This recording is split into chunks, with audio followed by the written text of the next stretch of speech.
Hi there everybody, on today's video I have this VW Golf 2007. This is the 1.9 TDI, and basically that light has come on. That's the ESP light, or I think it might be anti-skid. It just came on when I started the car this morning. It was okay yesterday, so I'm just gonna check the fault codes and see if there's anything obvious, so we can try and repair it. It could be a speed sensor that's gone faulty, so we'll check that out and hopefully find what's going on.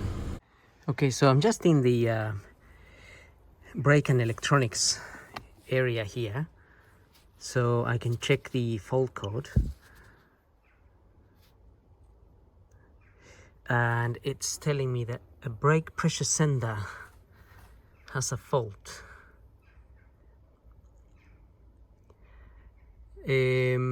So gonna have to check those. Those are,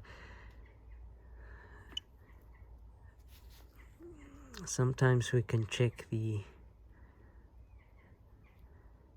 values if they are in here. So we have all the speed sensors, and sometimes we have the pressure sensor, that one there. And the only thing about this pressure sensor, I have a feeling it's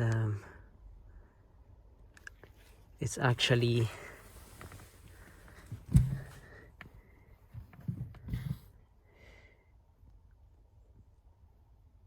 in the ABS unit. So that is something that I'm gonna have to investigate a little bit, if it's not one of these.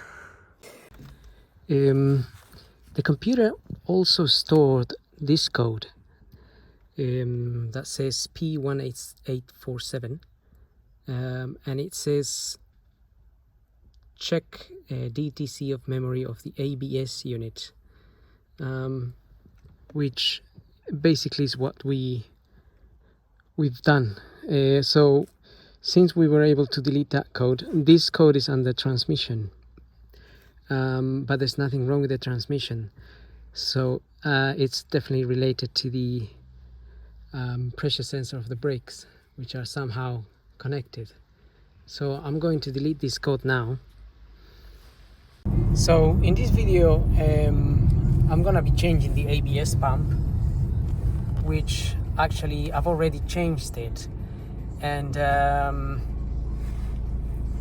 it didn't actually fix the problem I had, which is relating to the brake pressure sensor, which is why I got that light on. But I bought the part from eBay. It was a second-hand part, and I'm guessing that part may be faulty as well. So I've got another part now, and I'm gonna change it again, and hopefully I can get rid of that light. But I do suspect it's to do with the ABS pump. But I'm just putting this at the beginning of the video, just to let everybody know that sometimes if you do buy a second-hand part, it could also be faulty. So just remember that. Otherwise, the best course of action would probably be to send the pump to a company to get it checked and repaired. It's a little bit more expensive, but a bit more guaranteed as well. Otherwise you have to mess around with removing and refitting the pump a few times. So anyway, let's begin with the video on the replacement of the pump. After having done a little bit more research regarding that ESP light I've got on, that pressure sensor is integrated in the pump. So some cars have the pressure sensor outside, but on these VWs, that sensor is inside of the pump. So I believe the sensor is got stuck in the pump, but the electrical part should be okay. Usually when you have the ABS, the brake light and the ESP light together, then we have an issue, an electronic issue. But in this case, I'm just having a code relating to the pressure sensor, which may have happened. It got stuck maybe as a result of not changing the brake fluid as scheduled every 2 years and whatnot. Anyway, I'm going to remove the pump, the ABS pump, and I'm going to change just this part, and I'm gonna use my original electronic part. That will save me having to code this. The other way of doing it, I think, is you can send the whole unit to a company and then they repair it and then they send it back, which at least carries a guarantee. This is just a part I bought out of eBay, fairly cheap and cheerful, so hopefully it will sort out our issue. So at least it's cheap enough that I know that if it doesn't sort out the issue, then it's not going to cost a fortune. Having said that, we can move on to getting to this part, which is sitting at the back there. So I'm gonna remove the battery here and the battery tray to get good access, and for that we need to remove also the air filter box here and whatnot. So that's what I'm gonna do next.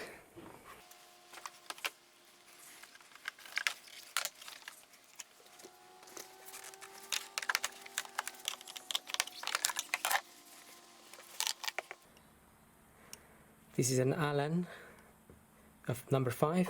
There is a screw there. Okay, so number 5, just undo it.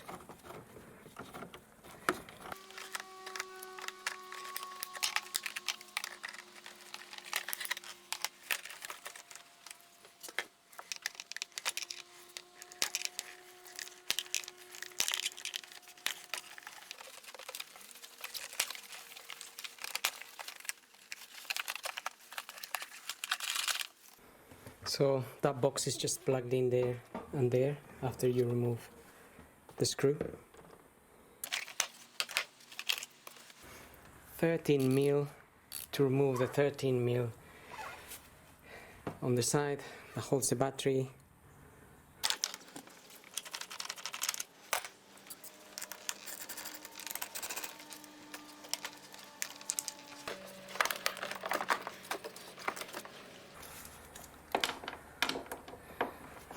Now we can release these 10mm bolts, 3 of them.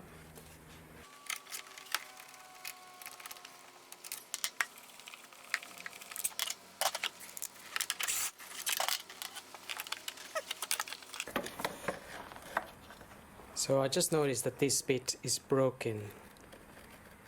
So this may have been, well, I'm guessing it has been opened before for another reason. Now we have access to the pump. You can see it down there. So I'm just going to add a little bit of WD-40 to those contacts. We need to take them out as well. And also we're gonna need an 11 size here. If you have this on an 11, this type, that would be much better to use. But I haven't got one at the moment. I'm not sure where it is, so I'm gonna use this 11. But you just have to be really careful not to damage those connections. And also a little bit of brake fluid will leak from there, so it'll be good if we can put a little bit of paper or something to catch it. Not quite to catch it, but just so it doesn't go everywhere.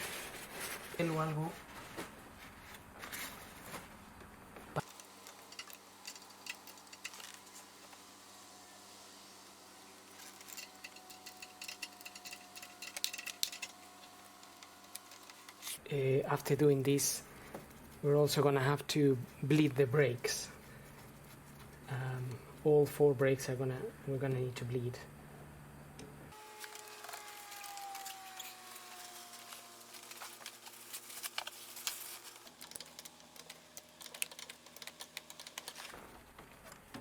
So I just got an oil pan underneath as well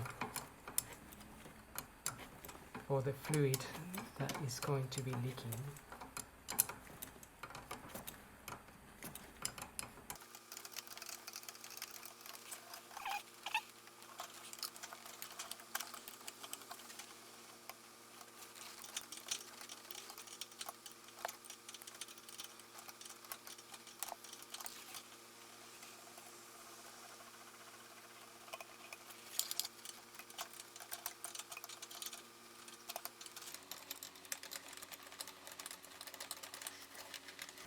Now this is sitting like that. It's mounted on this bracket here, so we can release it with these 2 10 mils and take it out, or we can actually pull it out as well from these mounts. Whatever might be easier, really. We'll have a go at pulling out first.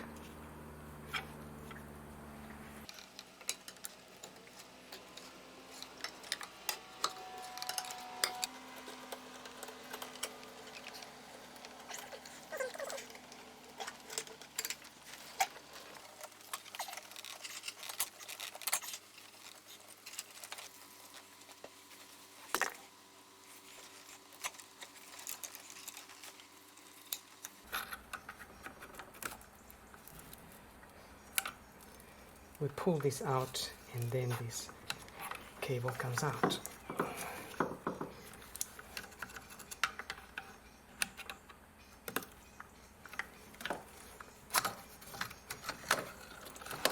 And here's the piece. Now we need to swap this with that, and obviously may have to dispose of this.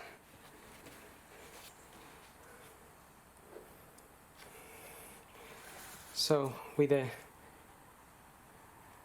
T25 we can open these screws.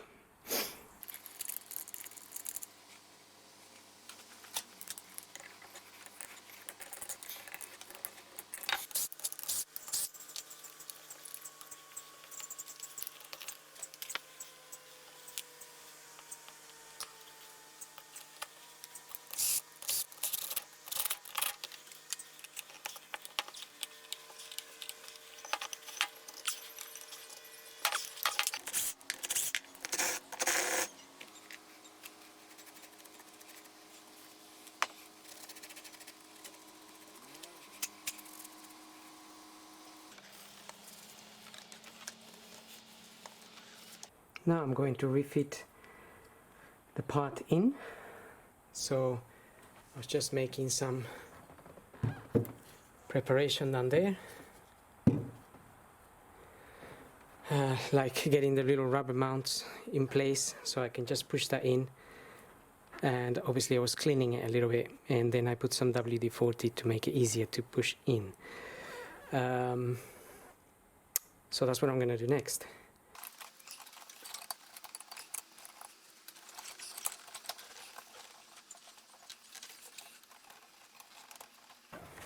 Now we have to make sure we try and fit this in as much as we can by hand, because we want to make sure they're going in the correct direction, because we don't want to damage the thread. So if it's not going in the right direction and you force it with the key, with a spanner, then that would be a problem.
technically that should sort out the issue with the ESP light.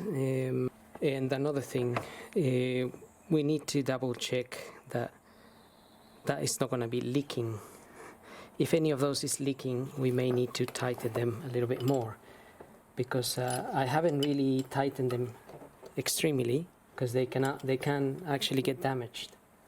But we just need to make sure there's no leaks from there.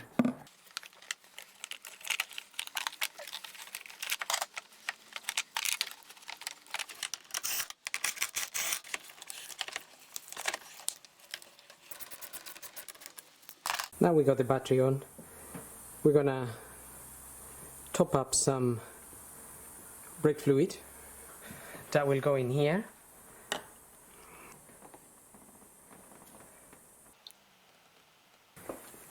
This is the one I'm using.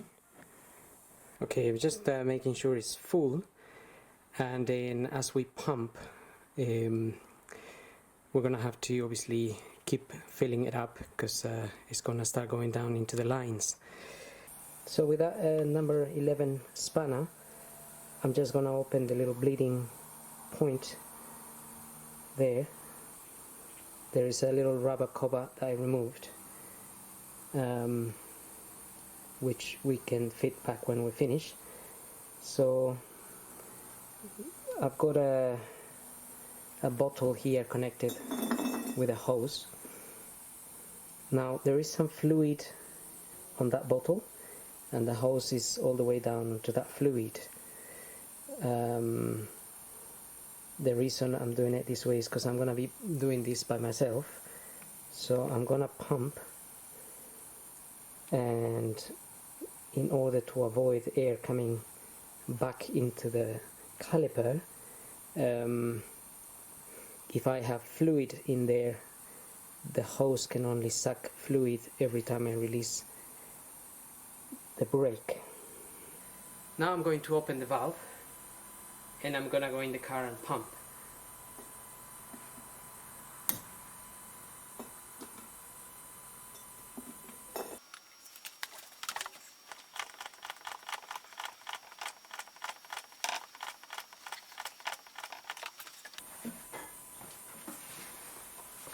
Now I can close the valve.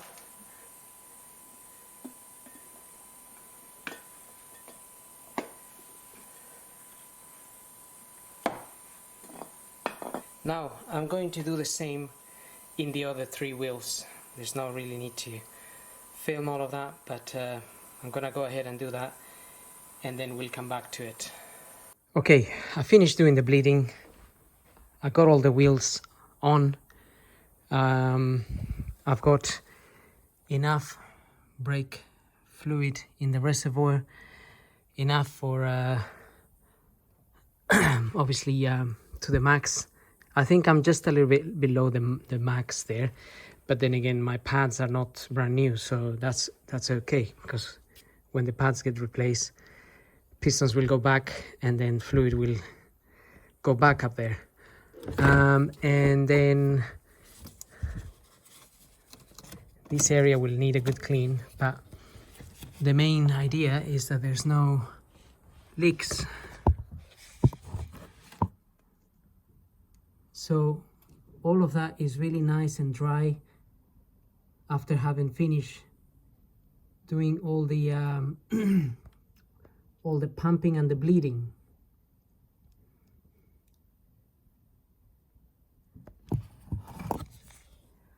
That can be monitored anyway, but the next thing I'm going to do before driving the car is I'm just going to fit all this back, and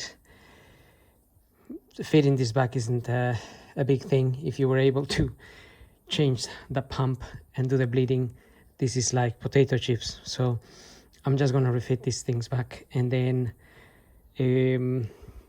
because we disconnected the battery, the steering light and the ESP light will be on, but they should go off once we drive a little bit and turn the steering a little bit.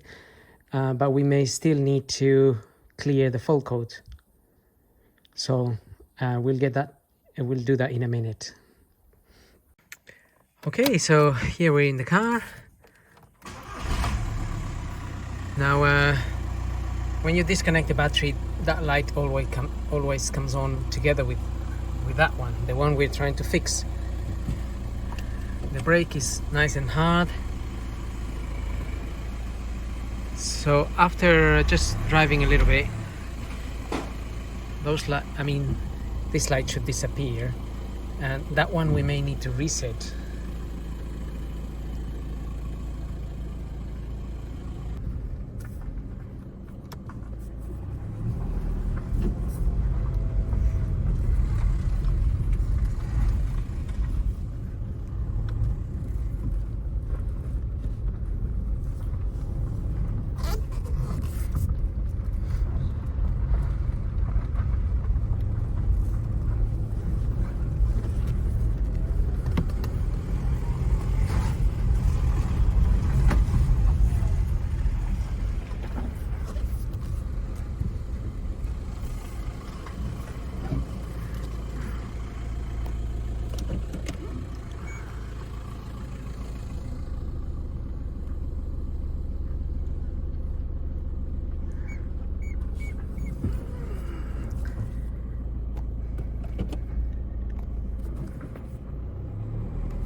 Okay, so as we can see, this light disappeared, and normally that will disappear too, but we may need to use the OBD to reset that fault code. So we'll have a look at that now.